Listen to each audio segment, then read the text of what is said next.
السلام علیکم ورحمۃ اللہ وبرکاتہ نحمده ونصلی علی رسولہ الکریم اما بعد بسم اللہ الرحمن الرحیم قال رسول اللہ صلی اللہ علیہ وسلم طعام الاثنین کافی الثلاثہ وطعام الثلاثہ کافی الاربع متفق علیہ۔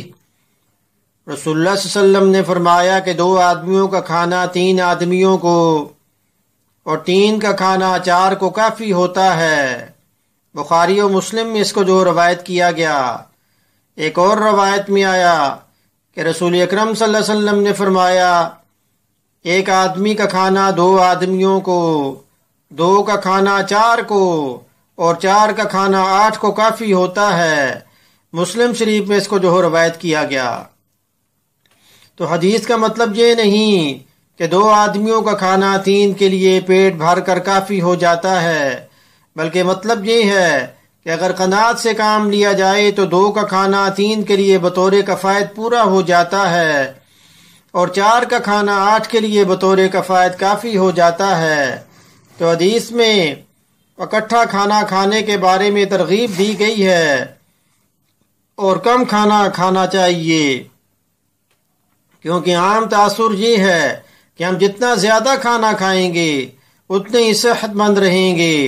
تو ماہرین کے مطابق کھانا اتنا کھانا چاہیے کہ جس سے صحت اور طاقت برقرار رہے، اور اگر بیمار ہیں تو ضروری ہے کہ کھوئی ہوئی توانائی حاصل کرنے کے لیے زیادہ کھانا کھایا جائے۔ کتنا کھانا کھانا چاہیے؟ ایک شخص کو دن بھر میں کتنی غذا کی ضرورت ہوتی ہے، اس کا انحصار جسم کی بناوٹ اور ضرورت پر ہے، اس لیے ہر شخص کے لیے الگ غذا کا تعین ہوتا ہے۔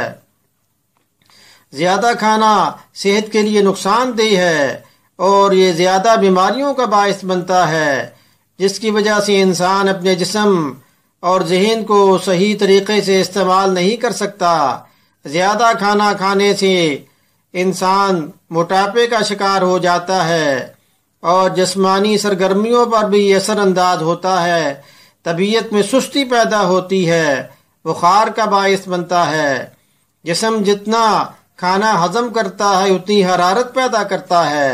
کھانے کی مقدار بڑھنے کے ساتھ حرارت میں بھی اضافہ ہوتا ہے جو بخار کا باعث بنتا ہے۔ پیٹ میں گیس بھرنا اور ڈکاریں آنا، اس سے انسان میں بیماریاں جو پیدا ہوتی ہیں۔ تو زیادہ کھانا کھانے سے گیس بننا شروع ہو جاتی ہے۔ پیٹ میں معمولی گیس کوئی معنی نہیں رکھتی، لیکن اس کی بہت زیادہ مقدار بدہضمی کا باعث بنتی ہے۔ اس لیے جب جسم میں زیادہ گیس بننے لگے تو کھانا کم کر دینا چاہیے۔ منہ کا ذائقہ خراب ہونا یہ بھی زیادہ کھانا کھانے کی علامت ہے۔ اگر آپ کو پانی کا ذائقہ خراب لگتا ہے تو یہ بھی زیادہ کھانا کھانے کی علامت ہے۔ جسم میں سستی پیدا ہو جانا، تو ہمیشہ یہ ہدایت دی جاتی ہے کہ پیٹ بھرنے سے پہلے ہی کھانا چھوڑ دینا چاہیے، کہ جس طرح سنت سے یہ بات ثابت ہوتی ہے۔ اگر کھانا کھاتے ہی سونے کی خواہش ہوتی ہے تو یہ بھی زیادہ کھانا کھانے کی علامت ہے۔ سینے کی جلن، ہچکیاں آنا اور اس طرح بہت زیادہ معدے میں گیس بننا، تو یہ سب زیادہ کھانا کھانے کی وجہ سے ہے۔ اور زبان پر موٹی تہ جم جانا، صبح کے وقت میں زبان پر موٹی تہ کی موجودگی میں زیادہ کھانا کھانے کی علامت ہے۔ اگر زبان جو گرے رنگ کی نظر آتی ہے تو اس کا مطلب ہے کہ کئی سالوں سے زیادہ مقدار میں کھانا کھانے کا عادی ہے۔ تو اس صورت میں کھانے کی مقدار کو کم کرنے کے بعد بھی زبان صاف ہونے میں کئی ماہ لگتے ہیں۔